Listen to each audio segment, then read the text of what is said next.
Yeah, just mom was here. We were happy to have her here, and this trip she went to Noah's Ark.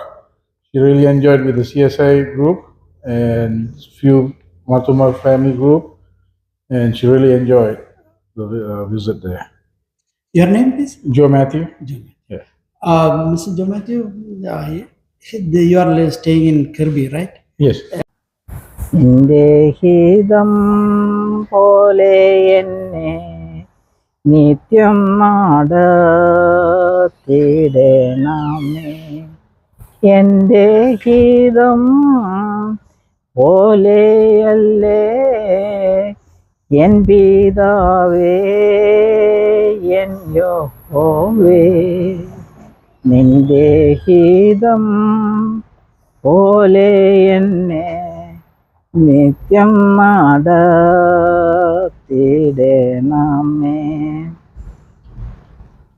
എൻ്റെ പേര് ഓമനയാണ്. സ്കൂളിലെ പേര് Mary ചെറിയാനായിരുന്നു. എൻ്റെ ഫാദറിൻ്റെ പേര് ചെറിയാനായിരുന്നു. എന്നെ കല്യാണം കഴിച്ചത് മാത്യു ആണ്. എൻ്റെ പേരിപ്പം മാരി മാത്യു ഒഫീഷ്യൽ നെയിം. എൻ്റെ വീട്ടിൽ വിളിക്കുന്ന പേര് ഓമന എന്നാണ്.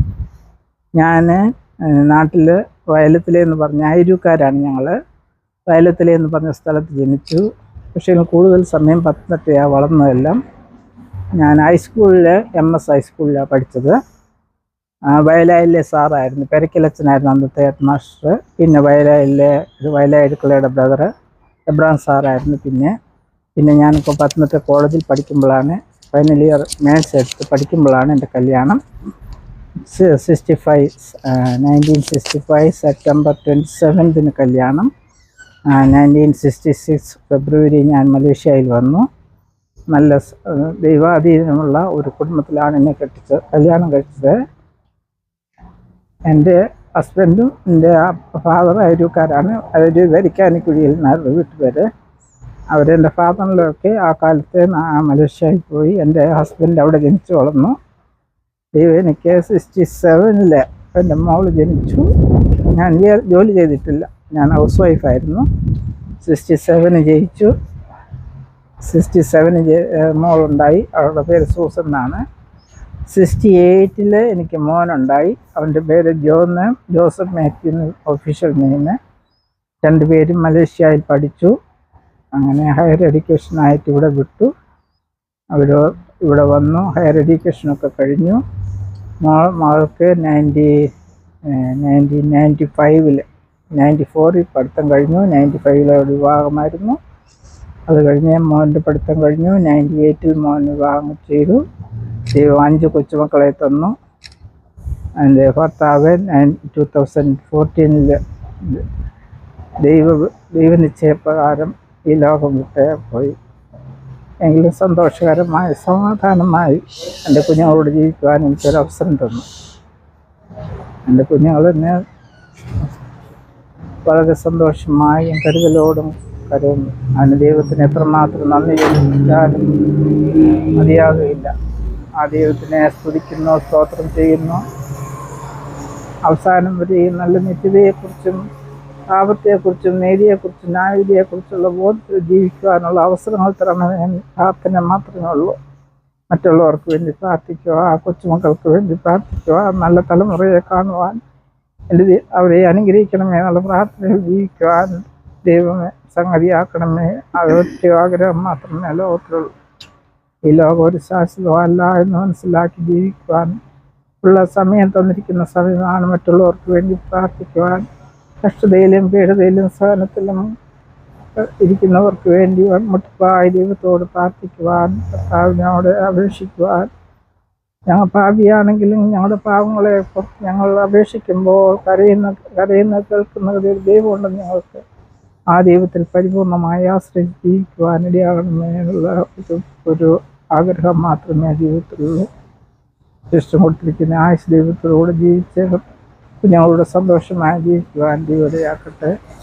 അങ്ങനെ CSI പള്ളിക്കാരോട് അമേരിക്കൻ്റാക്കി പോകുന്നതിനും അവരുടെ കാണുന്നതിനും എല്ലാവരുമായി പരിചയപ്പെടുന്നതിനും ഒക്കെ സമയം ദൈവം തന്നുകൊണ്ടിരുന്ന ഓരോ സമയങ്ങളും അത് തക്കത്തിൽ ഉപയോഗിക്കുവാൻ തൊട്ടുള്ള ബുദ്ധി അറിവിൻ ദൈവത്തിൽ കൊടുക്കണമെന്ന് പ്രാർത്ഥിക്കുന്നു. മറിയെ നല്ല അംശം തിരഞ്ഞെടുത്ത പോലെ നല്ല അംശം തിരഞ്ഞെടുത്ത് ദൈവത്തിൻ്റെ പാദപ്പെടുത്തിൽ നിന്ന് ദൈവോപദേശങ്ങളെ കേൾക്കുവാൻ ഇടയാകണമെന്ന് എന്ന് പ്രാർത്ഥിക്കുന്നു. വേറെ വിശേഷമായിട്ട് യാതൊന്നും തന്നെ പറയാനില്ല. അമ്മമ്മയുടെ പേരൻസിനെ പറ്റി പറഞ്ഞായിരുന്നു അമ്മമ്മ? ഫാദറിന്റെ പേര് പറഞ്ഞല്ലേ ഞാൻ ചെറിയ വല്യപ്പച്ചന്മാരെ ഓർമ്മയുണ്ടോ? വല്യപ്പച്ചനും വല്യപ്പച്ചി?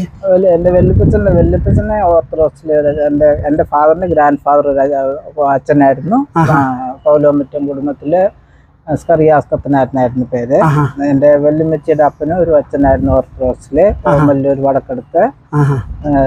ഞാൻ കണ്ടിട്ടില്ല, എൻ്റെ അപ്പച്ചൻ പറഞ്ഞതൊക്കെ അറിയത്തുള്ളൂ. എൻ്റെ ഫാദറെ ആ കാലത്ത് എക്സൈസ് ഡിപ്പാർട്ട്മെന്റിൽ നല്ല ജോലിയായിരുന്നു. ഏതില്? കേരള എക്സൈസ് ഡിപ്പാർട്ട്മെന്റിലായിരുന്നു. എനിക്ക് 6 ആങ്ങളമാര്. ഞാൻ 7ാമത്തെ ഒരു പെൺകുഞ്ഞ് വേണമെന്ന് ആഗ്രഹിച്ചു, ഉണ്ടായത്. അതുകൊണ്ട് എനിക്ക് ഓമന എന്ന് പേരിട്ടു. അമ്മമ്മ 6 ആങ്ങളമാർക്ക് ഒരു പെങ്ങളാ? എനിക്ക് ഒരു അനിയത്തിലുണ്ട്. അവളെ കല്യാണം കഴിച്ചിരിക്കുന്ന ഓർത്തഡോക്സിലെ ന്യൂയോർക്കിലുണ്ട്. മറ്റു 6 ആങ്ങളമാര് മരിച്ചുപോയി. മരിച്ചുപോയി. ഞാൻ 7ാമത്തെ, അവൾ 8ാമത്തെ. നിങ്ങൾ രണ്ടുപേരും ഉണ്ട്? 2 പേരേ ഉള്ളൂ. അങ്ങനെ. പപ്പായുടെ കുടുംബം എവിടെയായിരുന്നു? അയിരൂർ പൗലോമറ്റം ചെമ്പോത്രയില്. അയിരൂർ വെണ്ണിക്കുളത്തിനടുത്തല്ലേ? ചെറുവപ്പുഴ. റാന്നിക്ക് പോകുന്ന സൈഡ്. ചെറുവപ്പുഴ അയിരൂരൊക്കെ ഇല്ല, അത്രയും അറിയത്തില്ല. പക്ഷെ തടിയൂര് വരെയൊക്കെ അറിയാം. തടിയൂരൊക്കെ അടുത്താ. തടിയൂര് എൻ്റെ അമ്മ വീട് തടിയൂരാണ്. അവര് മർത്തമ്മക്കാരാ. അപ്പൊ പപ്പായ്ക്ക് എത്ര പെങ്ങന്മാരും അനിയന്മാരും? എന്റെ ഫാദറിന്റെ വീട്ടിൽ 13 പേരാ. 6 ആണും 7 പെണ്ണും. എന്റെ ഫാദർ ഏറ്റവും മൂത്തത്. അവരെയൊക്കെ കണ്ടിട്ടുണ്ടോ? ഓർമ്മയുണ്ടോ? എല്ലാരെയും കണ്ടിട്ടുണ്ട്. എല്ലാരും 90 years കഴിഞ്ഞിട്ടാണ് മരിച്ചത്. എന്റെ ഫാദർ മാത്രം 60 റിട്ടയറായി 5 വർഷം. എനിക്ക് 14 വയസ്സുള്ളപ്പോ എന്റെ ഫാദർ മരിച്ചു. എൻ്റെ മൂത്ത ബ്രദർ ഹാർബർഡ് ബോർഡ് സിംഗപ്പൂരിലായിരുന്നു. 2ാമത്തെ ബ്രദർ അച്ഛനായിരുന്നു. സിംഗപ്പൂർ മലേഷ്യയിലുണ്ടായിരുന്നു. നാട്ടിൽ പോയി ബാംഗ്ലൂർ സെറ്റിലായി. എൻ്റെ ബ്രദർ മരിച്ചു. എല്ലാ ബ്രദേഴ്സും ജോലി ചെയ്യുമായിരുന്നു. ഞാൻ ജോലി ചെയ്തിട്ടില്ല. എൻ്റെ സിസ്റ്ററും ജോലി ചെയ്യുമായിരുന്നു. ജോലി ചെയ്തിട്ടില്ല, ഹൗസ് വൈഫായിരുന്നു. അപ്പൊ നിങ്ങള് ഈ തടിയൂര് ഈ സ്ഥലത്ത് മാത്രമേ ഉള്ളായിരുന്നു? പഠിത്ത കാലത്തും എല്ലാം വരെ അവിടെയായിരുന്നു? പഠിത്ത കാലത്തെല്ലാം എൻ്റെ 2 ഗ്രാൻഡ് ഫാദേഴ്സിന്റെ എൻ്റെ ഗ്രാൻഡ് പേരൻസ് 7 പേരായിരുന്നു അയിരൂര്. അതിൽ 2 എൻ്റെ ഗ്രാൻഡ് ഫാദറിന്റെ അമ്മ വയലത്തിലേക്ക് ആയിരുന്നു, കുഴിയമ്മലിൽ. അങ്ങനെ എൻ്റെ ഫാദറിന്റെ ഗ്രാൻഡ് ഫാദർ അവിടെ സ്ഥലം വാങ്ങിച്ചു. 2 ഗ്രാൻഡ് ഫാദേഴ്സ് വയലത്തിലെ വന്നു. അതിൽ എൻ്റെ ഫാദറൊക്കെ പത്തനംതിട്ട സ്ഥലം വാങ്ങിച്ച്. അമ്മമ്മ ഹൈസ്കൂളൊക്കെ എവിടെ പോയത്? ഞാൻ MS ഹൈസ്കൂളിൽ വയലത്തില റാന്നി പട്ടണത്തിനോട് അടുത്താ? അന്ന് MS ഹൈസ്കൂളേ ഉള്ളൂ. കാട്ടൂർ NSS ഉണ്ട്. പക്ഷെ ഇന്നിക്കടെ ആയതുകൊണ്ട് അത് തടിയൂരല്ലേ? ശരി, കാട്ടൂരിലുണ്ട്. പക്ഷെ ഞങ്ങൾ MS പഠിച്ച് നല്ല ദൂരമായിരുന്നു. നടന്നാ പോകുന്നത്. ബസ്സൊന്നും ഒന്നുമില്ല എൻ്റെ ടൈമില്. ഞാൻ എൻ്റെ വീട്ടിലെല്ലാവരും ഞങ്ങൾ 8 പേരും അവിടെ പഠിച്ചത്. കോളേജ് പഠിച്ചത് ഞാൻ പത്തനംതിട്ട കോളേജില് കാത്തോലിക്കറ്റിലായിരുന്നു. ഞാൻ പഠിച്ചോണ്ടിരിക്കും. മാത്സ് എടുത്തിരുന്നത്. ഞാൻ പഠിച്ച് ഫൈനൽ ഇയർ ആയിരുന്നപ്പോൾ മാത്സ് പ്രീ ഡിഗ്രിക്കും ഫസ്റ്റ് ഗ്രൂപ്പ് എടുത്തു. അന്നത്തെ കാലത്ത് ഫസ്റ്റ് ഗ്രൂപ്പ് ഞാൻ പ്രീ ഡിഗ്രി യൂണിവേഴ്സിറ്റിയാണ്. ഒരു വർഷം. അത് കഴിഞ്ഞ് പിന്നെ ഡിഗ്രിക്ക് മാത്സ് എടുത്തു. 3 വർഷമേ. അതെടുത്ത് കഴിഞ്ഞിട്ട് പിന്നെ മാസ്റ്റേഴ്സും ചെയ്തോ? ഇല്ല, ഞാൻ ചെയ്തില്ല. അപ്പോഴാ കല്യാണം കഴിഞ്ഞ് അതോടെ ഞാൻ മലേഷ്യക്ക് പോയി. മലേഷ്യയിലായിരുന്നു അന്ന് അച്ഛൻ? അത് ശരി. അവിടെ ജനിച്ചു വളർന്ന. പക്ഷെ കുടുംബം എല്ലാം അയിരൂർക്കാര് തന്നെയാ. വരിക്കാനിക്കുരിയിൽ. അമ്മ കുറിയന്നൂക്കാര് ഓടിക്കണ്ടത്തില്. ശരി. മലേഷ്യയിൽ അന്ന് എന്തായിരുന്നു ജോലി അദ്ദേഹത്തിന്? എന്റെ പപ്പായ്ക്ക് സ്വന്തമായിട്ട്, എന്റെ പപ്പായ്ക്കൽ പുള്ളിക്കാരൻ്റെ പപ്പായ്ക്ക് സ്വന്തമായിട്ട് സ്ഥലവും കടയും. ഏക്കർ കണക്കിന് കൃഷിഭൂമിയായിരുന്നു? ഇല്ലായിരുന്നു. 10-15 ഏക്കർ ഉണ്ടായിരുന്നു. എല്ലാം എണ്ണപ്പനയായിരുന്നു അതോ? ആദ്യം റബ്ബറായിരുന്നു. പിന്നെ റബ്ബർ ഉണ്ടായിരുന്നു. പശുക്കളുണ്ടായിരുന്നു. ഒത്തിരി ഹാർഡ് വർക്കിംഗ് ആയിരുന്നു. അവർക്ക് 5 എന്റെ ഹസ്ബൻഡിന് 5 സിസ്റ്റേഴ്സാ. എന്റെ ഹസ്ബൻഡ് മൂത്തെ. ഞാൻ ചെല്ലുന്നതിന് 2 സിസ്റ്റേഴ്സിനെ കല്യാണം കഴിച്ചു. ഞാൻ ചെന്ന് കഴിഞ്ഞ് 3 പേരെ കല്യാണം. ശരി. അവരെല്ലാം മലേഷ്യയിലുണ്ടായിരുന്നു? എല്ലാവരും അവിടെ ജനിച്ചു വളർന്ന.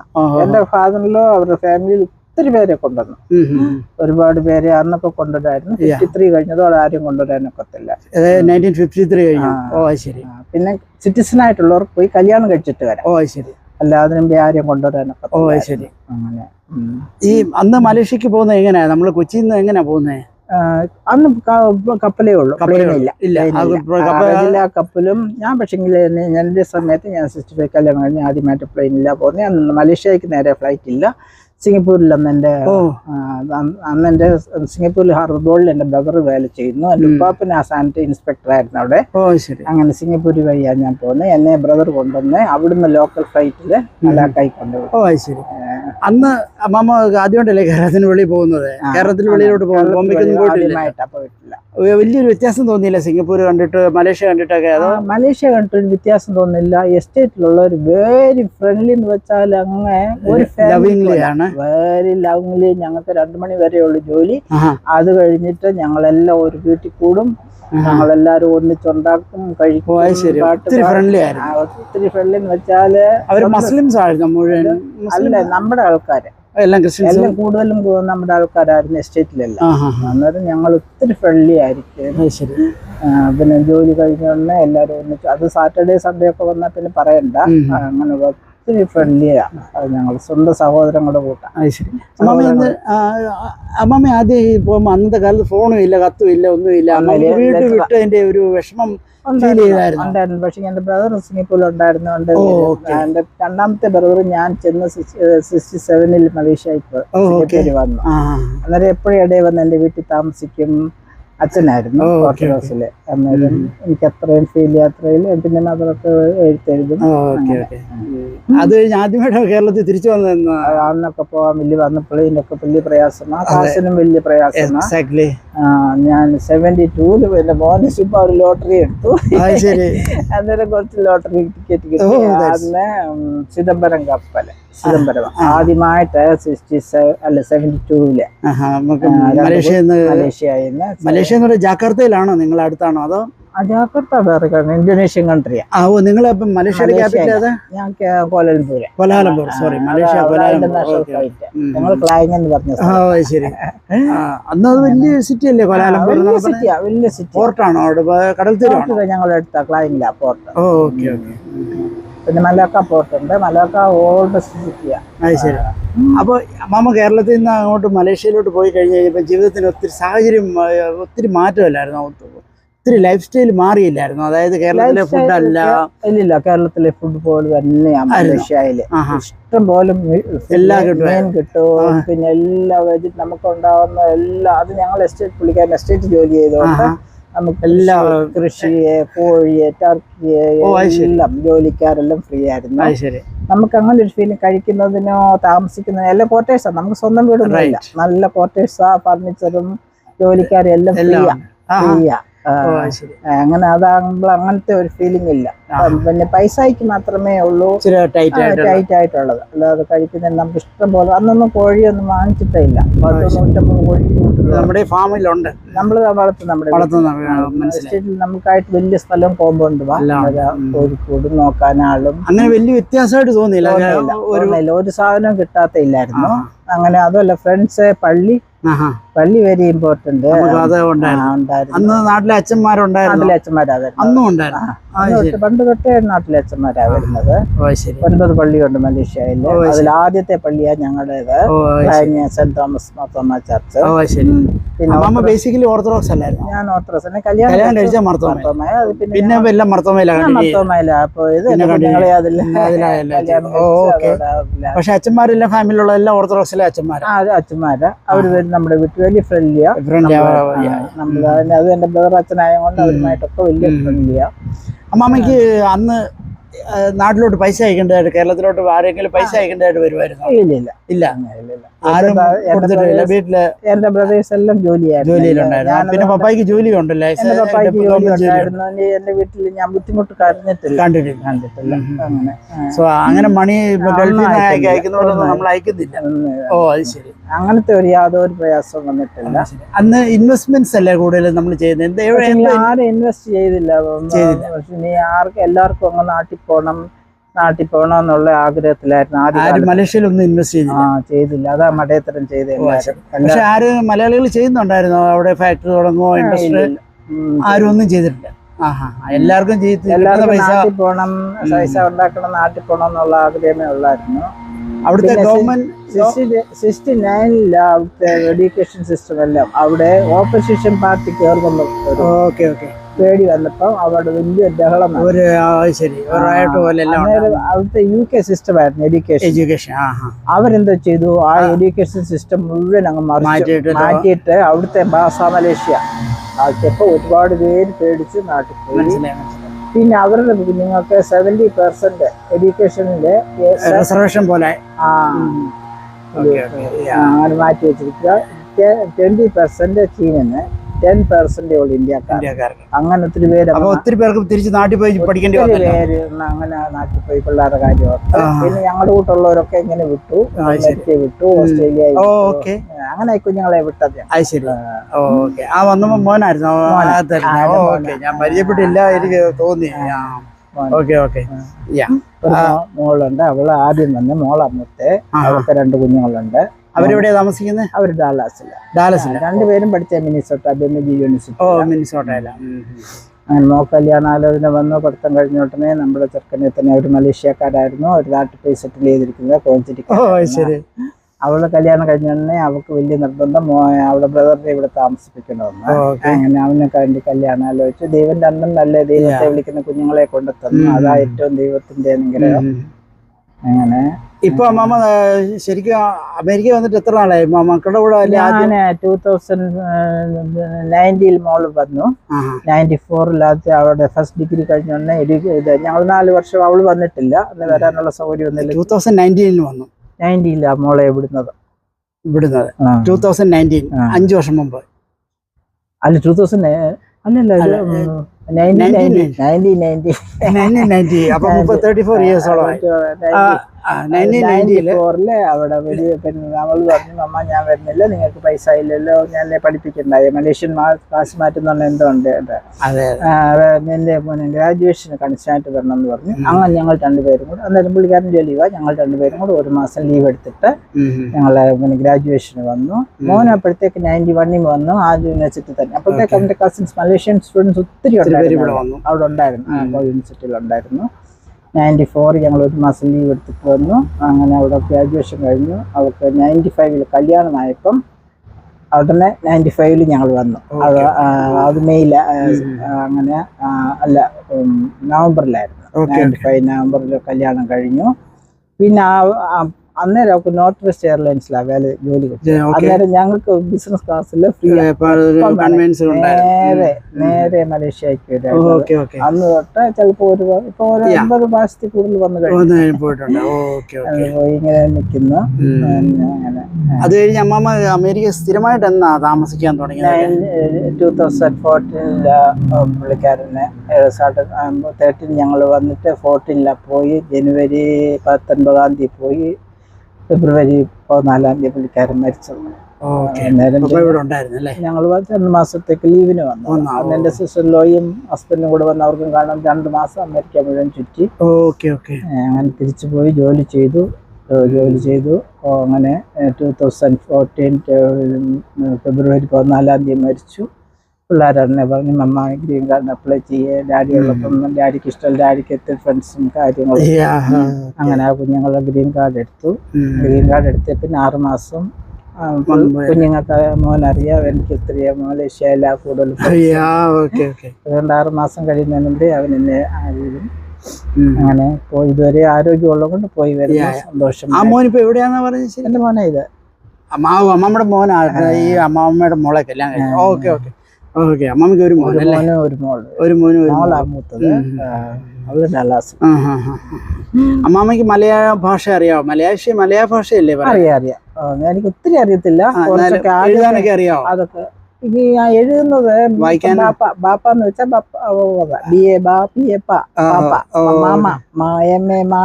ഇംഗ്ലീഷ് ആൽഫബറ്റ് തന്നെയാ. പ്രൊനൗൺസ് അതനുസരിച്ച് കുഞ്ഞുങ്ങൾ പഠിക്കാൻ പോയപ്പോഴാണ് ഞാൻ കുറച്ചൊക്കെ പഠിച്ചത്. പിന്നെ ആദ്യമൊക്കെ തമിഴന്മാരായിരുന്നു ജോലിക്കാര് വീട്ടിൽ. തമിഴ് പറയായിരുന്നു. അങ്ങനെ അവരോട് പിന്നെ ഒടുവിൽ വന്നപ്പോ ഇന്തോനേഷ്യക്കാരായി ജോലിക്കാര്. അന്നേരം ഇന്തോനേഷ്യൻ ഭാഷ മലയാളി പഠിച്ചേ ഒക്കത്തുള്ളൂ. അവർ അത് വല്ല വെളിയിൽ പോയി നമുക്ക് സാധനം വായിക്കണമെങ്കിൽ നമുക്ക് എന്തെങ്കിലും ഒക്കെ അറിയണം. നമ്മൾ ഹിന്ദി പഠിക്കുന്ന പോലൊക്കെ അങ്ങ് പഠിച്ചു. പറയാനറിയാം, എഴുതാനും വായിക്കാനും പ്രയാസമില്ല. വലിയ വലിയ വാക്കുകളുടെ അർത്ഥമൊക്കെ മനസ്സിലാക്കാൻ പ്രയാസം. അമ്മമ്മ ശരിക്കും പറഞ്ഞ ജോലി ചെയ്ത് ഏത് ഫീൽഡിലായിരുന്നു? അമ്മമ്മ പഠിച്ചിട്ടില്ല, പഠിച്ചതേ ഉള്ളൂ. മാത്സ് എടുത്ത് പഠിച്ചു. അന്ന് വരുമ്പോൾ എനിക്ക് പിള്ളേർക്കൊക്കെ കണക്കൊക്കെ പറഞ്ഞു കൊടുക്കാൻ ഈസിയായി. UK സിസ്റ്റം ആയിരുന്നു. പക്ഷേ അന്നേരം ഞാൻ ഈസിയായിട്ട് ഞാൻ വരുമ്പോൾ ജോലി കിട്ടാം. പക്ഷെ എനിക്ക് പിള്ളേരെ ഇട്ടിട്ട് പോകാൻ പേടിച്ച്. മമ്മിക്ക് കാൽക്കുലസും അതൊക്കെ നന്നായിട്ട് അറിയാം. ഓഫീസിൽ എനിക്കറിയായിരുന്നു. പക്ഷെ ഇപ്പൊ ഒന്നും അറിയത്തില്ല. ഒരു സമയം നോക്കുന്നില്ലല്ലോ, ടച്ചില്ലാത്തതുകൊണ്ട്. അതുമല്ല ഈ പിള്ളേരെ ജോലിക്കാർ നമ്മളത് കണ്ടിട്ടില്ലല്ലോ.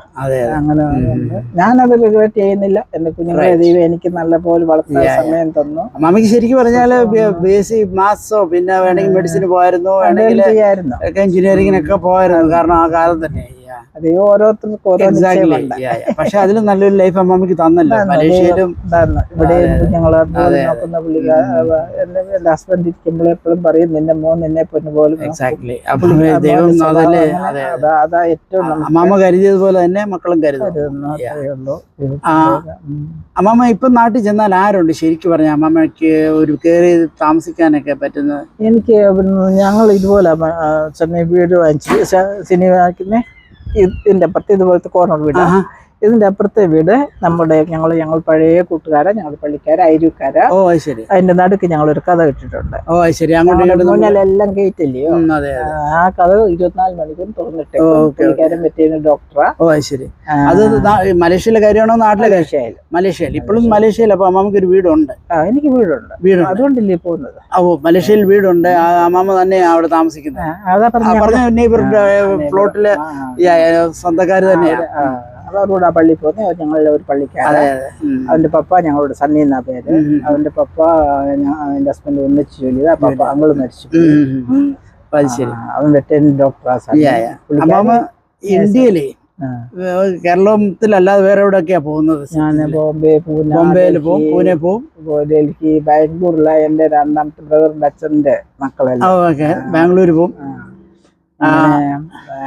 മദ്രാസ്. ഡൽഹിയിലൊക്കെ പോകുന്നത് എവിടെയാ പോകുന്നത്? ഡൽഹി പോയത് പിന്നെ ഏത് വർഷമായിരുന്നു? ഞങ്ങളുടെ ഫ്രണ്ട് എല്ലാം കൂടെ ഞങ്ങൾ മലേഷ്യയിൽ എല്ലാം കാണാനുള്ള ഉണ്ടായിരുന്നു.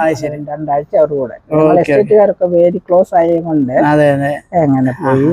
അങ്ങനൊക്കെ കാശ്മീരിലൊക്കെ പോയിട്ടുണ്ടോ? കാശ്മീരിൽ പോയിട്ടില്ല. പോകണമെന്ന് വലിയ ആഗ്രഹമുണ്ട്. എയർസ്ട്രീമിൽ 2 പ്രാവശ്യം പോയിട്ടുണ്ട്. പിന്നെ ഓസ്ട്രേലിയയിൽ 3-4 പ്രാവശ്യം. ഓസ്ട്രേലിയ അവിടെ ആരുണ്ട്? ഓസ്ട്രേലിയക്കാരൻ്റെ ഉപ്പാപ്പനും മക്കളെല്ലാം അവർ മെൽബണിലാണ്. ഉപ്പാപ്പനും കൊച്ചമ്മ ഇപ്പോഴും ഉണ്ട്. 97 ഇയേഴ്സ്. ഉപ്പാപ്പന് മരിച്ചുപോയി 2 വർഷമായി. മക്കളെല്ലാം അവിടെ ഉണ്ട്. ഓസ്ട്രേലിയ എങ്ങനെയുണ്ട് പൊതുവെ? നമുക്ക് പോയാലും നല്ലതാണ്. ഇവിടുത്തേക്കാളും നല്ലതാണോ? ഫ്ലോ ചെയ്യുക അവിടെ. നമ്മൾ മലേഷ്യയിൽ നിന്ന് യാത്ര ചെയ്ത സ്ഥലങ്ങളെ പറ്റിയാണല്ലോ പറയുന്നത്. അമ്മമ്മ ഡൽഹിയിൽ ചെല്ലുന്നു കഴിഞ്ഞാൽ എത്ര ദിവസമൊക്കെ താമസിക്കും? ഒരു തവണ പോയിട്ടുള്ളൂ? ഒരു തവണ പോയിട്ടുള്ളൂ. 2 ആഴ്ച ഒന്നുണ്ടായിരുന്നു. 2 ആഴ്ച ഞങ്ങളുടെ തോമസ് ഫറീസ് തിരുവല്ലക്കാര് മോളുണ്ടായിരുന്നു. അവരുടെ ഫാമിലി എല്ലാം ഉണ്ടായിരുന്നു. പിന്നെ എൻ്റെ ഞങ്ങളുടെ കൂടെ ഉണ്ടായിരുന്ന ഒരു ജോർജ് അങ്കിൾ എന്ന് പറഞ്ഞ ആൻറ്റി ഉണ്ടായിരുന്നു. ഞങ്ങളെല്ലാവരും. ഡൽഹി അമ്മാമ്മയ്ക്ക് ഇഷ്ടപ്പെട്ടോ പൊതുവെ? ഡൽഹി നല്ലതാണ്. ഓൾഡ് ഡൽഹിയെല്ലാം ശരി, ഒരു ക്ലീൻ ഇല്ല. മലേഷ്യയായിട്ട് താരതമ്യം ചെയ്യണമെങ്കിൽ ഇന്ത്യയിൽ ഏത് സ്ഥലമാണ് കുറച്ചുകൂടെ റിസംബിൾ? കേരളം തന്നെയാണ്. സെയിം ലാൻഡ്സ്കേപ്പാണ്. ശരി, സെയിം കേരളം. കേരളത്തിൽ എൻ്റെ കൂട്ടെല്ലാം കിട്ടും. ഒന്നും കേരളത്തിൽ കിട്ടുന്ന ഒരു സാധനം പോലും മലേഷ്യയിൽ കിട്ടില്ല. അവിടെ മുസ്ലിംസ് അല്ലേ കൂടുതലും മലേഷ്യയിൽ? നമ്മുടെ നിയമങ്ങളൊക്കെ ഗൾഫിലെ പോലൊക്കെ തന്നെയല്ലേ? വളരെ സ്ട്രിക്റ്റ് ഇല്ല. നമുക്ക് അത്രയും വലിയ പ്രോബ്ലം ഇല്ല. ശരി. നമുക്ക് അവിടുത്തെ മുസ്ലിം ആദ്യമേ ഞാൻ ചെല്ലുന്ന സമയത്തൊക്കെ വളരെ നല്ലതായിരുന്നു, നല്ല ഇതായിരുന്നു. പക്ഷെ ഇവരെന്തോ ചെയ്തു, അവരെ ഇത് ചെയ്ത് പ്രൊമോട്ട് ചെയ്ത് എല്ലാം വാരി കൊടുത്ത് അവർ ലേസി ആക്കി. മനസ്സിലായി. കേരളത്തിലും ഇന്ത്യയിലും ജോലി ചെയ്യുന്ന ആൾക്കാരെ നോക്കുമ്പോൾ മലേഷ്യയിൽ പോയി ജോലി ചെയ്ത വ്യത്യാസം എന്താണ്? അയ്യോ, ചൈനീസ് വെരി ഹാർഡ് വർക്കിംഗ്. ശരി. അവര് എത്ര പണക്കാരാണെങ്കിലും അവരുടെ കുഞ്ഞുങ്ങളെ ബിസിനസ് ആയിരിക്കും കൂടുതൽ. കൊച്ചു കുഞ്ഞായിരിക്കുമ്പോൾ തൊട്ടേ അവരുടെ വേല ചെയ്യും. എല്ലാത്തിലും ഭയങ്കര സ്മാർട്ടാണ് ചൈനീസ്. അവരുടെ കയ്യില പണം മുഴുവനും അവരുടെ കയ്യില. എല്ലാം ബിസിനസ്സും പണവും ഇത് എല്ലാം. അവരും ഇപ്പൊ എല്ലായിടത്തും ഓസ്ട്രേലിയ, ന്യൂസിലൻഡ്, വേറെ കൺട്രിയിലെല്ലാം മാറി താമസിക്കാൻ തുടങ്ങി. എന്നാൽ അവർക്ക് പോകാനൊക്കാത്തതുകൊണ്ട് അവിടെ ഒത്തിരി സ്ഥലങ്ങളെല്ലാം വാങ്ങിച്ചു. അത് ഭയങ്കര വിലയായില്ലേ. നമ്മുടെ ആൾക്കാർക്ക് നാട്ടിലെല്ലാരെയും ഹെൽപ്പ് ചെയ്യണം എന്തെല്ലാം. അതുകൊണ്ട് ആർക്കും അങ്ങനെ അത് തിരിച്ച് നാട്ടിൽ പോകണമെന്നുള്ള ആഗ്രഹം, അതുകൊണ്ട് ആരും അത്ര സ്ഥലങ്ങളൊന്നും വാങ്ങിച്ചില്ല. പിന്നെ വാങ്ങിക്കാൻ നോക്കിയപ്പോഴത്തേക്കൊന്നും കിട്ടാനില്ല. അങ്ങനത്തെ സിറ്റുവേഷൻ. അവിടുത്തെ ചൈനീസിന് ഒത്തിരി 2-3 പിള്ളേരൊക്കെ ഇല്ലേ? നമ്മുടെ പോലെ വൺ ചൈൽഡ് പോളിസി അല്ല. ഒത്തിരി പിള്ളേരുണ്ടായിരുന്നു. പക്ഷെ അവരതുപോലെ കരുതി അവർ ബിസിനസ്സാണ്, ഭയങ്കര ബിസിനസ്. ഇപ്പോഴുള്ളവർക്ക് 2-3 പിള്ളേരൊക്കെ ഉണ്ടല്ലേ. അവിടുത്തെ ഗവൺമെന്റിനെ പറ്റി പറഞ്ഞു കഴിഞ്ഞാൽ എന്തെങ്കിലും പ്രത്യേകിച്ച് എടുത്ത് പറയാനുണ്ടോ? ഗവൺമെന്റ് കെയറിംഗ് ആണോ അല്ലെങ്കിൽ വളരെ സ്ട്രിക്റ്റ് ആണോ? ഒരു കെയറിങ് ഇല്ല, പബ്ലിക്കിനൊന്നുമില്ല. അവരുടെ ആൾക്കാർക്കുണ്ട്, ഔട്ട്സൈഡേഴ്സിനൊന്നുമില്ല. പക്ഷെങ്കിൽ ഗവൺമെന്റ് ഹോസ്പിറ്റലെല്ലാം ഫ്രീയാ. അത് അവർക്ക് വേണ്ടി വെച്ചിരിക്കുന്നുണ്ട്. നമുക്കും അതിലെ ഭാഗഭാക്കാക്കാം. ഡയബറ്റിക്, പ്രഷറിന് എല്ലാം മരുന്ന് ഫ്രീയാ അവിടുത്തെ സിറ്റിസൺ ആയിട്ടുള്ളവർക്ക്. അവിടെ അഡ്മിറ്റ് ചെയ്ത് പക്ഷെങ്കിൽ വെരി സ്ലോ ആയിരിക്കും, അല്ലാതെ ഉള്ളൂ. നമുക്ക് ഹെൽത്ത് കെയറിനൊക്കെ ഇൻഷുറൻസോ അങ്ങനെ വല്ലതും? ഭയങ്കര എനിക്ക് ഞാൻ എടുത്തിട്ടില്ല, വലിയ ഭയങ്കര ഭയങ്കര. അത് ആനുവൽ പോളിസി. ആനുവൽ പോളിസിക്ക് ഭയങ്കര ഇതാ. ഞാൻ പറഞ്ഞു എനിക്കങ്ങും വേണ്ട, ദൈവം. അല്ലെങ്കിൽ എന്തെങ്കിലും ഉണ്ടെങ്കിൽ അത് പ്രൈവറ്റ് ഹോസ്പിറ്റലിലോ ഗവൺമെന്റ് ഹോസ്പിറ്റലിലോ. ദൈവം കൊടുത്തിരിക്കുന്ന ആയുസ് എവിടെ പോയാലും ദൈവം. എന്നാലും കുറച്ചൊക്കെ കൺട്രോൾ വേണമല്ലോ. തൊട്ടടുത്ത ഗവൺമെന്റ് ഹോസ്പിറ്റല്, നമ്മുടെ വീട്ടിന് ചുറ്റും പ്രൈവറ്റ് ഹോസ്പിറ്റലും ഗവൺമെന്റ് ഹോസ്പിറ്റലും. ശരി. ഈ നമ്മുടെ മക്കളെല്ലാം അവിടെ അല്ലേ പഠിച്ചത്? ആ സിസ്റ്റം ഇവിടെ അമേരിക്ക വരാൻ ബെറ്റർ ആയിട്ട് തോന്നിയോ അതോ ഇന്ത്യയിലെ എഡ്യൂക്കേഷൻ ആണോ ബെറ്റർ? ഇന്ത്യയിലെ മലേഷ്യയിലെ എഡ്യൂക്കേഷന് 69 വരെ ഒത്തിരി നല്ലതായിരുന്നു. ഒത്തിരി നല്ല ഹസ്ബൻഡൊക്കെ പഠിക്കുന്ന കാലത്ത് നല്ല ഇതായിരുന്നു. പക്ഷേ അവർ ഈ ബാസ മലേഷ്യ മാറ്റി, പിന്നെ എഡ്യൂക്കേഷൻ സിസ്റ്റം എല്ലാവരും മാറ്റി ഒരേ ഒരു സബ്ജക്റ്റ് മാത്രം പിന്നെ മലയാളി ഇംഗ്ലീഷ് ആക്കിയിട്ട് മറ്റേ മുഴുവൻ മാത്സ് സയൻസ് എല്ലാം മലയാളിയിലാക്കി. അതുപോലെ നമ്മുടെ പിള്ളേർക്ക് യൂണിവേഴ്സിറ്റിയിൽ അഡ്മിഷൻ കൊടുക്കുന്നതൊക്കെ വളരെ അവർക്ക് ഇഷ്ടമുള്ള സബ്ജക്റ്റാണ് കൊടുക്കുന്നത്. നമ്മുടെ പിള്ളേർക്ക് ആവശ്യമുള്ളത് കൊടുക്കത്തില്ല. അതുകൊണ്ട് പിള്ളേരെ ഓരോരുത്തരും അങ്ങനെ വെളിയിൽ നാട്ടിൽ വിടാൻ തുടങ്ങിയത്. എല്ലാവരും വെളിയിൽ പോയി പഠിക്കാൻ തുടങ്ങി. അമ്മാമ അമേരിക്ക വരുമ്പോൾ ഈ ലെഷർ ടൈം എങ്ങനെയാണ് കൂടുതൽ ചിലവാക്കുന്നത്? മക്കളോടൊക്കെയാണ്, കൊച്ചുമക്കളോടായിരിക്കും, എന്നാലും കൂടുതൽ ടൈമും എല്ലാം പള്ളിയിൽ പ്രോഗ്രാം ഫ്രൈഡേ ഫാസ്റ്റിംഗ് പ്രേയർ ഉണ്ടല്ലോ, അതിന് പോകും. പിന്നെ എല്ലാ സൺഡേയും പോകും. പിന്നെ എന്തെങ്കിലും പ്രോഗ്രാം ഉണ്ടെങ്കിൽ പോകും. പിന്നെ പിള്ളേരെ അങ്ങോട്ടും കൊണ്ടുപോയി അവരുടെ വീക്കെൻഡ് പ്രോഗ്രാമിലൊക്കെ അവിടെ പോകും. ഡാലസിന് പോകാറുണ്ടോ? പോയിട്ട് വന്നതേ ഉള്ളൂ. ഓക്കെ. എങ്ങനെ പോകുന്ന? ബൈക്ക് പിള്ളേർ ആരെങ്കിലും കൊണ്ടുവരും? ബസ്സിന് പോയിട്ടുണ്ടോ? ഇല്ല, അങ്ങനെ പോകാറില്ല. അതിന്റെ ആവശ്യമില്ലല്ലോ അല്ലേ? അന്നോട് വന്ന് കൊണ്ടുവരും. അല്ലെങ്കിൽ അങ്ങനെ അമ്മാമ്മക്ക് ബേസിക്കലി പറഞ്ഞു കഴിഞ്ഞാൽ മിക്സ് ആയിട്ടല്ലേ ഒരു വർഷത്തിൽ ഒരു 4 months 6 months ഒക്കെ അല്ലേ അമേരിക്ക നിൽക്കുന്നത്? 6 months ലൈഫിൽ എന്താ നാട്ടിൽ പോയാലുള്ള ഒരു കുറവായിട്ട് തോന്നുന്നത്, അല്ലെങ്കിൽ നാട്ടിൽ ബെറ്ററായിട്ട് തോന്നുന്നത്? മലേഷ്യ ബെറ്ററായിട്ട് തോന്നുന്നില്ല. പഴയ ഫ്രണ്ട്സും ഒത്തിരി ഇമ്പോർട്ടന്റ്. എല്ലാം നമുക്ക് തൊട്ടേ പരിചയക്കാരും. പക്ഷെ എല്ലാവരും പോയി, നമ്മുടെ വയസ്സുള്ളവരും പഴയ എന്നാലും കുഞ്ഞുങ്ങളൊക്കെ ഉള്ളവരൊക്കെ അറിയുന്നവരും. അവിടെ ഫുഡ് അമ്മമ്മയ്ക്ക് ഉണ്ടാക്കേണ്ടി വരുമോ അതോ ഇതുപോലെ door delivery system, door dash ഒക്കെ എല്ലാ സൗകര്യമുണ്ട്? പക്ഷെ ഞാൻ വൺ ടൈം ഒക്കെ ഉണ്ടാക്കിയാൽ അത് 3 days ഒക്കെ നമുക്ക് മീറ്റ് ചെയ്യാൻ പറ്റും. എന്റെ 2 സിസ്റ്ററിലും അടുത്താ താമസം. ഞങ്ങളുടെ ഹൗസിംഗ് ഏരിയയിൽ തന്നെയാണ് 2 പേര്. എപ്പോഴും കമ്മ്യൂണിക്കേഷനിലുണ്ട്. പിന്നെ ഞങ്ങളുടെ മലയാളികളുടെ ഒരു 10-15 ഫാമിലി ഉണ്ട് ഞങ്ങളുടെ ഹൗസിംഗ് എസ്റ്റേറ്റിൽ.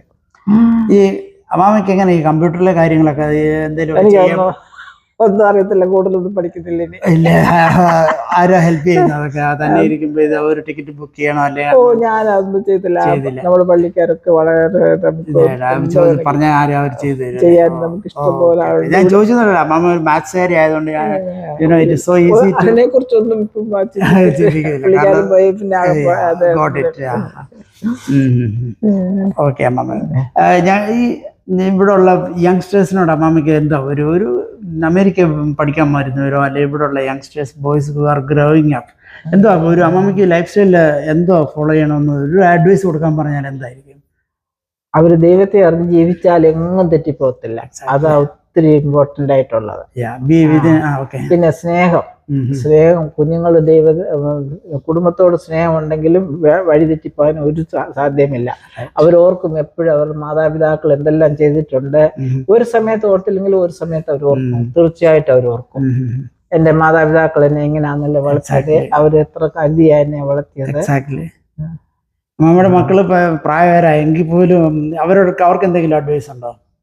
ഇൻക്ലൂഡിങ് ഇപ്പോഴും ഞാൻ എന്തുവേലും ഇതോടെ എനിക്ക് ഇഷ്ടമല്ലാത്ത ചെയ്താൽ ഞാൻ വഴക്ക് അത് ഞങ്ങൾ അമ്മയുള്ളപ്പോഴും അകലല്ലേ. അമ്മമാരുടെ ഇറ്റ് ഈസ് ദെയർ പവർ അതെ മക്കളെ വളർത്താൻ അത് തിരിച്ചു പറയത്തില്ലെന്നുള്ള വിശ്വാസമുണ്ട്. അതുകൊണ്ട് ഇന്ന് എന്തെങ്കിലും തെറ്റ് കണ്ടാൽ പറയും. അവര് പറയും അമ്മച്ചി അങ്ങനെ നല്ലത് പറയും. It happens, no problem. അമ്മച്ചി ഇത്രയും സംസാരിച്ചതിൽ ഒത്തിരി സന്തോഷമുണ്ട്. എനിക്ക് കുറച്ചുകൂടെ കാര്യങ്ങൾ അറിയണം. പക്ഷെ നമുക്ക് ഒരു കാര്യം കൂടെ പറയാനുള്ളത് നമ്മുടെ ഈ ട്രിപ്പിനെ പറ്റിയാണ്.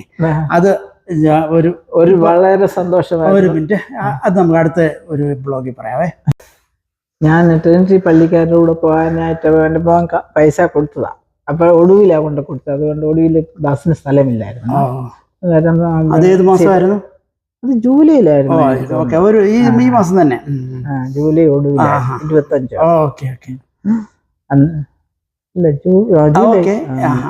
അന്നേരം പിന്നെ മേരിക്കുട്ടി മോടെ ബന്ധുക്കാരിയാണല്ലോ.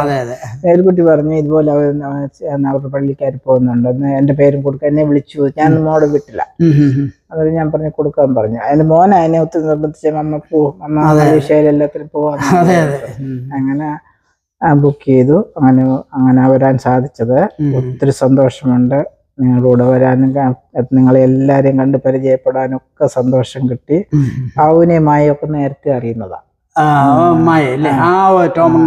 അതെങ്ങനെ അറിയുന്നത്? അവര് മിനിസോട്ടയിലായിരുന്നു. എന്റെ മോടെ കല്യാണ സമയത്തേ അവരോടുള്ളത്. അവരൊക്കെ പാട്ട് പാടാനും സമയത്ത് മോടെ കല്യാണം മിനിസോട്ടയിലായിരുന്നു. പിന്നെ ട്രിനിറ്റിയിലെ പള്ളിക്കാർ രണ്ടുപേരും കൂടി ഉണ്ടായിരുന്നു. ലാലി അറിയത്തില്ല. പിന്നെ അങ്ങനെ എല്ലാരും ഒത്തിരി ഫ്രണ്ട്ലി ആയിരുന്നു. എല്ലാരെയും കാണാനും സംസാരിക്കാനും ഒക്കെ ഒരു സമയം കിട്ടി. വളരെ സന്തോഷമായിരുന്നു. ഒരു പ്രയാസവും എനിക്ക് തോന്നിയില്ല. ഇരുന്നിട്ട് അമ്മമ്മക്ക് ശരീര വേദന ഉണ്ടോ? ഒന്നുമില്ല. വളരെ സന്തോഷം. നോഹാർക്ക് കണ്ടിട്ടേ അമ്മമ്മ എന്താ അതിന് അമ്മമ്മക്ക് ഉണ്ടായ ഒരു ഫീലിംഗ്? അയ്യോ, അന്ന് നോഹയോട് ദൈവം പറഞ്ഞ പോലെ നോഹ ഉണ്ടാക്കിയില്ലയോ. നമുക്കത് ബൈബിളിൽ വായിച്ചത് ഇപ്പൊ അത് കാണാൻ അതുപോലെ അതുപോലെയല്ലേ അത് ചെയ്ത് വെച്ചിരിക്കും. അതേ അളവും കാര്യങ്ങളും ഇതെല്ലാം ഇത് കാണാനും അത് സത്യമാന്നുള്ളത് നമ്മൾ തന്നെ കൂടുതൽ വിശ്വാസം ഉണ്ടാകാനും എല്ലാം അതൊരു കാരണമാണ്. പിന്നെ ഇങ്ങനെ എത്രയോ വർഷത്തിനുണ്ട് നോഹ നീതിമാനായിരുന്നു. നോഹ ദൈവത്തോടുകൂടെ നടന്നു. എത്ര ഇതാ പറഞ്ഞിരിക്കുന്നത്. ശരിക്കും പറഞ്ഞാൽ കാണാൻ ആഗ്രഹിച്ചത് തന്നെയാണ്. ദൈവം ഓരോ സമയങ്ങൾ തരുന്നതാ. അല്ലാതെ ഞാൻ ആഗ്രഹിച്ചാൽ നടക്കണമെന്നില്ലല്ലോ. നമ്മൾ എവിടെ പോകുന്നു അതാ ഞാൻ പാടുന്നത്. നിന്റെ ഹിതം ദൈവത്തിന്റെ ഹിതമേ നടക്കാവൂ. ഇപ്പൊ നമ്മള് പ്ലാൻ അനുസരിച്ച് ഒന്നും നടന്നാലൊന്നും ഇപ്പം തന്നെ 1-ാം തീയതി 2-ാം തീയതി പോകണമെന്നാണ് ഞാൻ വിചാരിച്ചിരുന്നത്. ഇപ്പൊ 5-ാം തീയതിയാ എനിക്കിത് റെഡിയായത്. ദൈവത്തിന് ഓരോ പ്ലാനുണ്ട് എല്ലാ കാര്യത്തിലും. അങ്ങനെ നടക്കുന്നു. അതിപരിപൂർണമായിട്ടുള്ള വിശ്വാസം എനിക്കുണ്ട്. അങ്ങോട്ടുള്ള യാത്രയും സ്റ്റേ ഒക്കെ അമ്മാമ്മക്ക് എന്തെങ്കിലും ബുദ്ധിമുട്ട് വന്നായിരുന്നോ? ഒന്നും വന്നില്ല. അമ്മ വളരെ എനർജറ്റിക് ആയിരുന്നു, എനിക്കറിയാം. ഞാൻ അത്രയും നടക്കാനുണ്ടെങ്കിലും ഞാൻ സമയം കിട്ടുമ്പോഴെല്ലാം ഞാൻ എരുസലേമിൽ പോയപ്പോഴും 7 വർഷമായിരുന്നു പോയി. ഞങ്ങൾ 45 പേരാ പോയത്. സീനായി മല കയറിയ 4 പേരേ ഉള്ളായിരുന്നു. അന്ന് ഞാൻ കയറിയത്. എനിക്ക് ദൈവത്തിന് ആരോഗ്യം തന്നു, ദൈവത്തിന് സ്തോത്രമുള്ളൂ. അമേരിക്ക ഇനി ഏത് സ്ഥലത്താണ് അമ്മമ്മക്ക് കാണാൻ ഒരു ആഗ്രഹം പോലെ തോന്നുന്നു? എനിക്ക് അങ്ങനെ പിള്ളേർ പോകുന്നിടത്തല്ലേ അമ്മമ്മക്ക് കുറച്ചാളായിട്ട് അറിയാമല്ലോ, ഈ പറഞ്ഞ പല സ്റ്റേറ്റുകളിലും പോയിട്ടുണ്ട്. എങ്കിലും എനിക്ക് അങ്ങനത്തെ ആഗ്രഹമില്ല. പിള്ളേർ ഇപ്പം തന്നെ മോന് മെക്സിക്കോയിൽ പോയപ്പോ ഞാൻ വരുന്നില്ല, ഡാഡിയോളപ്പം 2 പ്രാവശ്യം ക്രൂസിൽ പോയതാ. എല്ലാം അമ്മ പ്ലെയിനിലാ ഫ്ലൈറ്റിലാ പോകുന്നെന്ന് പറഞ്ഞു. അന്നാ ബുക്ക് ചെയ്തേക്കാൻ പറഞ്ഞു. അങ്ങനെ പോയി സന്തോഷമായിട്ട് വന്നു. അമ്മ പൂനെക്കാ പോകുന്നെന്ന് പറഞ്ഞു. പൂനെക്ക് ഇപ്പം പോകത്തില്ല, നാട്ടിൽ ചെന്നിട്ട് വീണ്ടും പോകണമെന്നുണ്ട്. എന്നെ നീസ് വിളിച്ചോണ്ടിരിക്കുക. അവർക്ക് സമയമുള്ളപ്പോഴൊക്കെ എല്ലാരും നീസ് എല്ലാം ബാംഗ്ലൂർ പൂനെ പോയിട്ടുണ്ടല്ലോ അമ്മേലെ? ഒത്തിരി പ്രാവശ്യം പോയിട്ടുണ്ട്, ഒരുപാട്. ഹിന്ദിയൊക്കെ സംസാരിക്കും അമ്മ? ഇല്ല, ഹിന്ദി എല്ലാം പഠിച്ച ഒരു അക്ഷരം പോലും അറിയത്തില്ല, യൂസ് ചെയ്യാത്തോണ്ട് പഠിച്ചില്ല. ഓക്കെ. ഹിന്ദി പഠിക്കുന്ന പക്ഷെ യാത്രയിൽ അങ്ങനെ യാതൊരു ബുദ്ധിമുട്ടും ഇല്ല അമ്മ? ഇല്ല. നാട്ടിൽ ചെന്നാ പിന്നെ അവര് തന്നെ വന്ന് എല്ലാം കൊണ്ടുപോയി അങ്ങോട്ടും ഇങ്ങോട്ടും പോകുന്ന എല്ലാം തന്നെ എങ്ങും പോയിട്ടില്ല. നാട്ടില് 2 മാസത്തിനകത്ത് കാശ്മീർക്ക് ഒരു യാത്ര പോകാൻ അമ്മമ്മ അറിയത്തില്ല. ഞങ്ങള് വിളിച്ചാ വരുമോ? നിങ്ങൾ പോകുന്നുണ്ടോ? ഞങ്ങൾക്ക് പോകണമെന്നുണ്ട്. ഉണ്ടോ? ഞാൻ തിരിച്ചു വരുന്ന ജനുവരിയിൽ അല്ല, നാട്ടിലെ ഒക്ടോബർ, സെപ്റ്റംബർ ഒക്ടോബർ ഫസ്റ്റ് വീക്കില് പോകാനുള്ള ഞങ്ങൾ 2-3 ഡേയ്സേ ഉള്ളൂ. ഞങ്ങൾ നോർത്ത് ഇന്ത്യ ജീവിച്ചതാണ്. ഞങ്ങൾക്ക് ജസ്റ്റ് കാശ്മീരിൽ ഒന്ന് കാണണമെന്നുണ്ട്. എന്റെ നീസ് എന്നും വിളിച്ചോ പറയും, മാമാ നമുക്ക് ലോയറാ പറയും, നമുക്ക് കാശ്മീർ അവളിങ്ങനെ ചുറ്റില്ല അവിടെ എല്ലാം. അന്നേരം വിളിക്കോ? ഞാൻ പറയും നോക്കട്ടെ, നിന്റെ പ്രായമല്ലല്ലോ എനിക്ക്. മലേഷ്യയില് ഇപ്പൊ ഒരുപാട് ഇന്ത്യക്കാര് ടൂറിസ്റ്റുകളായിട്ട് വരുന്നില്ലേ? ഒത്തിരി പേരുണ്ട്. മമ്മി ആരും വിളിച്ചില്ലേ? അല്ലെ ഞങ്ങളൊക്കെ ഒന്നുകൊണ്ട് കാണിക്കാവോന്നൊക്കെ ആരും നാട്ടുകാരും വിളിച്ചിട്ടില്ലേ? എപ്പോഴും എനിക്ക് ആളുണ്ടല്ലോ. ഉണ്ടല്ലേ? ഡിസംബറിൽ എത്രയോ പേര് വരാറുണ്ട്. ശരി. ഞാൻ വരുന്നുണ്ട്. എന്റെ ബ്രദേഴ്സിന്റെ മക്കളെല്ലാം വന്നിട്ടുണ്ട്. എന്റെ ബ്രദേഴ്സ് എല്ലാരും വന്നിട്ടുണ്ട്. എനിക്ക് ഇന്ന് എപ്പോഴും വിസിറ്റേഴ്സ് ഉണ്ട്. ഒത്തിരി സന്തോഷം അമ്മാമേ. കുറച്ചുകൂടെ കാര്യങ്ങൾ അറിയണമെന്നുണ്ടായിരുന്നു, പഴയകാല ചരിത്രങ്ങൾ. നമ്മളൊക്കെ ഒരിച്ചിരി കാര്യങ്ങളോടെ നമുക്ക് പുറകോട്ട് പോയി. ഒരു മിനിറ്റ് അമ്മാമ, ഇനി വീണ്ടും ചെറുപ്പകാലത്തെ പറ്റി ഒരു ഇച്ചിരി അറിയാൻ. അന്നത്തെ കാലത്ത് കറണ്ട് ഒന്നും ഇല്ലല്ലോ, വിളക്കാം. അതിനെപ്പറ്റി ആ കാലത്ത് എങ്ങനെയാ അമ്മാമയൊക്കെ പലയിടത്തൊക്കെ പോവുകയും വരികയൊക്കെ ചെയ്തു? ദൂരയാത്രയൊക്കെ ചെയ്ത് എവിടെ? ദൂരയാത്ര ചെയ്യുന്നത് എൻ്റെ ഫാദർ ലീവ് ഉള്ളപ്പോഴെല്ലാം. എൻ്റെ ഫാദർ എനിക്ക് ഓർമ്മയായി പിന്നെ പാലായിൽ ജോലി ചെയ്ത ഞങ്ങൾ ലീവ് കിട്ടുന്നുണ്ട്, ഞാനും എൻ്റെ ബ്രദറും കൂടെ പോകും. അവിടെ കത്തോലിക്കരുടെ സെന്റർ. എക്സാക്ട്ലി. വലിയ പണക്കാരാണ്. അത് പള്ളിയും എല്ലാം വലിയ പള്ളികളാണ്. എൻ്റെ ഫാദർ പാനി, അവിടുത്തെ പാനി എന്ന് വെച്ചാൽ വലിയ ഇതാ. പാനിയൊക്കെ കൊണ്ടുവരും, വലിയ ഇതല്ല കൊണ്ടുവരുന്നത്. അതെന്താ ഒരു കള്ളു പോലെ ഒരു സാധനമാണോ? അല്ലല്ല, പാനി എന്ന് പറയുന്നത് തേൻ്റെ കൂട്ട. തേൻ്റെ കൂട്ട് പണ്ട് പഴയ പഞ്ചസാര ഇടുന്ന പഞ്ചസാരക്ക് വരെ ഈ പാനിയാ ഒഴിക്കുന്നത്. ശരി. ഒത്തിരി നല്ല സാധനമാണ്. അത്ര ഒറിജിനൽ കിട്ടത്തില്ല. ശരി. അതെന്താ ശർക്കര കള്ളു പറ്റിച്ചെടുക്കുക എങ്ങനെയാ ഉണ്ടാക്കുന്നത്? ഞാനും അധികം കേട്ടിട്ടില്ല അതിനെപ്പറ്റി. പാലാലിരിക്കുമ്പോൾ ഒരുപാട് കഴിച്ചിട്ടുണ്ട് പാനി. അങ്ങനെ ഇവിടെ പോയി ഞാനും എൻ്റെ ബ്രദറും കൂടെ. അവർക്കൊക്കെ അന്നാ ഞാൻ ആദ്യമായിട്ട് പന്നിയെ കാണുന്നത്. പന്നി ഇല്ലല്ലോ അവർക്ക്. വലിയ എൻ്റെ ഒരു കത്തോലിക്കത്തെ വീട്ടിലായിരുന്നു. ഒരു വീട്ടിലെ അടുത്തായിട്ട് താമസിച്ചിരുന്നത്. ഞാനും എൻ്റെ ബ്രദറിനെയും കൊണ്ടുപോകും. 2-3 ആഴ്ച അവിടെ താമസിക്കും. കടകളിൽ നിന്ന് ഹോട്ടലിൽ നിന്നായിരിക്കും സാപ്പാട്. പിന്നെ തിരുവല്ലായി വെച്ചാണ് റിട്ടയർ ചെയ്യുന്നത്. തിരുവല്ലായിൽ ഞാൻ പോയി താമസിക്കും. പെൻഷനായി 5 വർഷം കഴിഞ്ഞ ഉടനെ എൻ്റെ ഫാദർ 60 മദർ 97 വയസ്സുള്ള അവർ നല്ലതായിട്ട് മരിക്കുമ്പോൾ ഞാൻ അടുത്തുണ്ട്. എൻ്റെ ബ്രദേഴ്സ് എല്ലാവരും അടുത്തുണ്ടായിരുന്നു. അങ്ങനെ അമ്മമ്മ ചെറുപ്പത്തിലോട്ട് പോയാലേ, നമ്മൾ പ്രൈമറി സ്കൂളിലൊക്കെ പഠിക്കുന്ന സമയത്തൊക്കെ വീട്ടില് മണ്ണെണ്ണ വിളക്കല്ലേ? മണ്ണെണ്ണ വിളക്കാം. റേഷൻ കടയിൽ നിന്നൊക്കെ പോയി മേടിക്കല്ലേ? ഓർമ്മയുണ്ടോ ആ കാലഘട്ടം?